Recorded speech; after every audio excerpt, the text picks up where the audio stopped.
This book is fucking wild, man. Dan was filling me in about it yesterday. Holy shit! How the fuck are you still alive? Well, it's these guys. Yeah, these how guys. are any of them still alive, So Mac is part of this Bravo company. Yeah.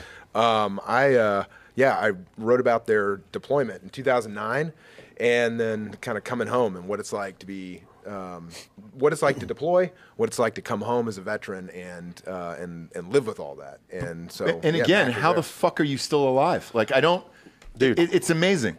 Well, I don't know, man. On that deployment, I was one of the guys, I think, like everybody else in the company, that came to terms with the fact that we weren't coming home. And we're back here, dude, and telling the story. But it's like that thing, man, and I tell these guys now because that was my 4th combat deployment, and that was hell.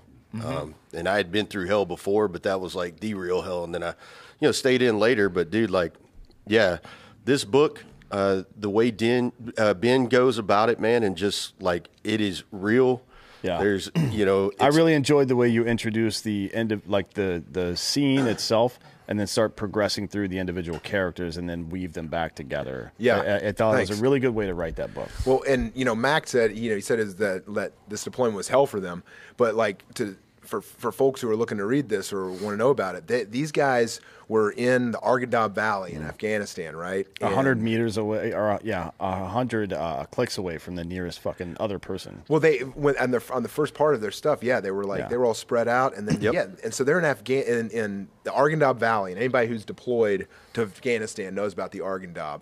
And these guys, they didn't see a whole lot of firefights. All they saw was IEDs, man, like every day, walking, not knowing if you're going to step on one. And like talking to these guys over a couple years about it, just what that does to your head, not knowing what the next step is going to bring. So anyway. And this is why I love this job every single day. I've never gotten sick of doing podcasts and everything else, is because we get to hear stories from real people that we would never, ever get a chance to hear from. And it's the same thing about writing books like these, because I'm sure there's thousands of these stories, but unless somebody writes a book about it and then comes on a podcast or gets on a, Drinking Bros at Rogan or something like that, you might not know these stories ever exist. And then you'll see people like yourself, Mac, walking around through the grocery store or whatever in real life, and they have no fucking idea the hell you went through.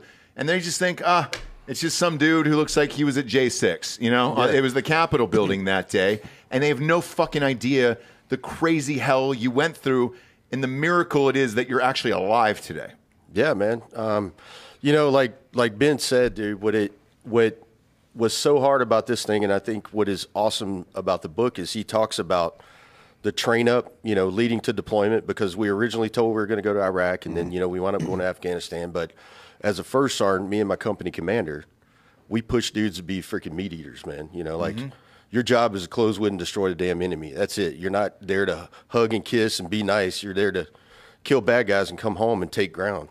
And then you get in this situation that you never expected you would be in, as far as like the fight, you go from all these infantry tactics that to having to figure out on the battlefield that, okay, we normally have to be spread out like this, but now we got to walk in a file out in this open area, because if we don't, it's going to be 3 dudes that get hit instead of 1 and shit like that, man. And then, when you're going out and you're that kid that's going out the gate, and every day you're walking out, you're like, am I going to be the dude losing a leg today? Yeah. But you're still fucking doing it because your brothers are there, and but at the same time, when it's all said and done and so many guys are missing pieces and all this stuff, and you didn't get the retribution, you didn't see the BDA on the bad guy, I mean, it weighs on you, man. And like you said about the stories of guys who go downrange, guys and men and women now who go downrange, but to tell the stories in a way that keeps your attention, right? So it's not some like boring history book. So it breaks down what I try to do in the book is break down the stories so it keeps your attention. You tell the stories, and you, if you're a civilian, you can understand a little more of what these guys went through every day. Yeah, I don't think people have, regardless of all the conversations that have been had about veteran transition back, either in combat or out of the military entirely. I don't think a whole lot of conversations have been had around the idea that I was on patrol on fucking Thursday, and on Sunday I was walking around Fort Bragg with my car, with my fucking gun. Yeah. You know what I mean? Yeah. It's like a couple of day period there, and to be honest, soldiers would be really fucking pissed off if you just kept them there for a month or two to get them back into fucking human being shape. But it might be the thing to do, to be honest, because what usually happens in that first 2-week period after deployment's over is we all go get arrested. Yeah, or fucking kill ourselves or do some other stupid shit. And like, I think that most civilians who have never been there don't understand like the army isn't made up of dudes who stay in the same unit all the time and like you deploy and you come home and like you live in some like barracks all the time and never go anywhere. Like you said, you get back from deployment and like literally you get off the bus, you check in, all your stuff, turn in your nods and all your make sure nobody lost their freaking rifle, and then everybody leaves and goes sign on your deployment. risk assessment for the weekend. You know, and then they go off and do their own thing, and Yeah. then the units split up, and like that's a tough thing for a lot of folks who've been in the service, right? Is to like lose that camaraderie immediately after coming back from such a crazy place like the Argandab. Yeah, well, to go with that, man, like, for example, like me, I came back to the same unit that I was Wait, were you with. just going to say to piggyback on what the captain just said? No, I didn't say piggyback. You notice I didn't say that. Like I said, I'm not an officer, you know. But you are a gentleman. Yeah, I am a gentleman. You are a gentleman. Only a gentleman's got this haircut. Yeah, that's true. But no, man, I came back to the same unit, you know, a couple years later after deployment. I got promoted to sergeant major. I left, went to 10th Mountain, but I came back as a command sergeant major to the same unit. And there was maybe 10% of the battalion that was still there from this deployment. And every one of those guys were in some kind of trouble. And the reason being was because, you know, I had first sergeants and everybody I'm talking to, and I'm like, why the hell is this going on with this kid? I know him, man. You know, I knew him when he was a private. I knew him when he was a specialist. What the hell's going on? So I pull him in my office, and every single one of them were like, everybody left, and I don't know anybody here, man. They have no clue what we went through. They don't give a shit, you know, and it's not that they don't give a shit. They just don't know, you know, and they don't know the history. And that's why, you know, the way Ben does with this book, like, for example, my wife just finished reading it, and I've never hardly talked about any deployments or anything with her, you know, with all the crap I've been through. And intentionally? Let me ask you that. Intentionally. Okay. Because do you think it would bother her, or you just don't want to talk about it? Well, not so much that I don't want to talk about it. I just never wanted to put her in that place, you know, her or my kids, because back in the day, they had to visit me in Walter Reed for months and stuff like that. And then, you know, I kept deploying.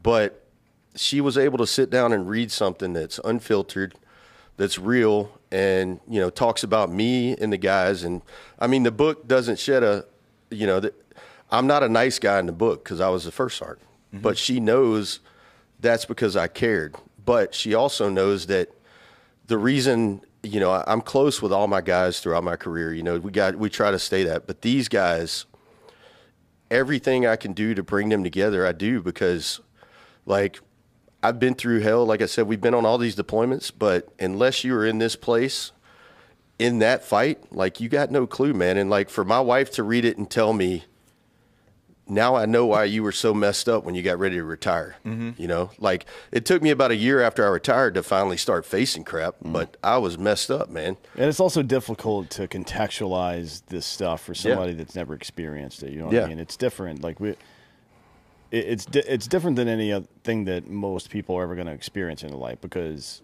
you know, if you think it's just talking about PTSD, whatever the fuck you want to call it, and the very first counselors that the military contracted for were teenage rape counselors, right? Because it's like a traumatic event caused this. It's a very reductive and misunderstood, or I'm sorry, it's reductive and it misunderstands what post-traumatic stress really is. But the stuff that most dudes like this, myself, deal with is prolonged exposure to extreme levels of stress. Like, your amygdala gets fucked up. Everything looks like a threat. Like, your brain is just a very sophisticated machine that distinguishes between threats and benefits, ultimately.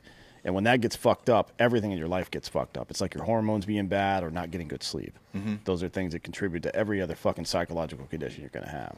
It's hard to explain to somebody. It wasn't just Because in the movies, it's portrayed as, oh, I just saw my buddy die in front of me, so I'm fucked up for the rest of my life. But that's not what it is. No. It's being on. Switched on 100% of the time. Yeah. So I say that there's one thing we have to move past as like a culture, right? And also, I mean, as veterans too, as veterans of conflict, is we got to move past the template, the template or the stereotype of a veteran story, right? So, you know, nice young guy or gal comes out of, you know, their small hometown, then they go to the army, they go to combat, they see a bunch of bad crap, then they come home and they're broken, and that's that, right? Like that's the template. That's like what we're made to understand is like what happens when you come home, but that's not it. Like, and talking about, you said post-traumatic stress. You didn't say you didn't say PTSD, right? You said post-traumatic stress because that stress it can